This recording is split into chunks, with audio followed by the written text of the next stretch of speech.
Salut les potos et allez l'OM, j'espère que vous allez bien. Ce jeudi, que le réveil ne fut pas trop difficile. Alors, revenons sur De Zerbi, à partir du moment où il y a eu l'expulsion, il a vraiment tout raté dans ses changements. Il a quand même ôté les Greenwood qui auraient pu tenir la balle, soi-disant pour les efforts défensifs. Mais bon, il faut quand même mobiliser les défenseurs du Sporting en gardant nos atouts devant. Donc, il s'est vraiment loupé sur la grande largeur. Donc, bien sûr, c'est Emerson hein, qui provoque un petit peu la chute des dominos avec cette expulsion stupide, ce deuxième carton jaune.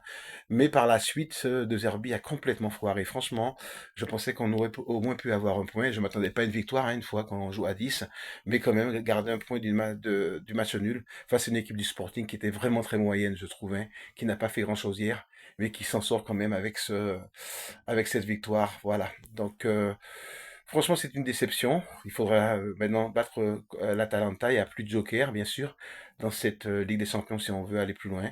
Donc, battre l'Atalanta et sûrement battre Newcastle au Vélodrome. Donc voilà, très déçu des changements de Zerbi. Et moi, j'étais déçu un petit peu de la conclusion de départ. Moi, je préférais un 4 à plat avec Pavard à droite, Emerson à gauche et les deux centraux, donc Aguerd et Balerdi au milieu et avec un milieu renforcé, bien sûr, avec O'Reilly, peut-être Vermeeren également, Osberg, et avec les trois devant. C'est ça que j'aurais aimé voir. Et donc j'étais déçu de la conclusion de départ, mais ça marchait quand même.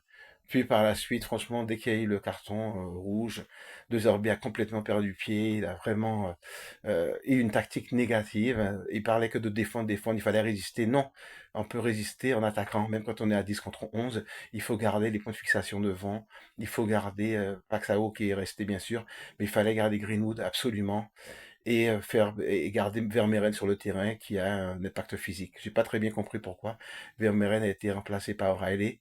Donc voilà, le seul souci maintenant, c'est que voilà, tout le monde se moque un petit peu de nous, surtout les Parisiens. Ce n'est pas grave. Par contre, on ne peut pas se permettre de perdre à Lens.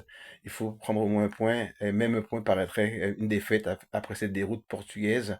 Donc on a vraiment l'impression qu'il faudrait les 3 points à Lens pour recommencer une dynamique, pour garder cette dynamique. Donc il n'y a plus trop le choix, Monsieur De Zerbi. Mettez-nous une composition puissante pour qu'on puisse aller à Lens, ramener les 3 points à Marseille et ensuite continuer sur la lancée parce que le match contre l'Atalanta arrivera très vite et on a aussi des matchs difficiles qui arrivent ce mois de novembre.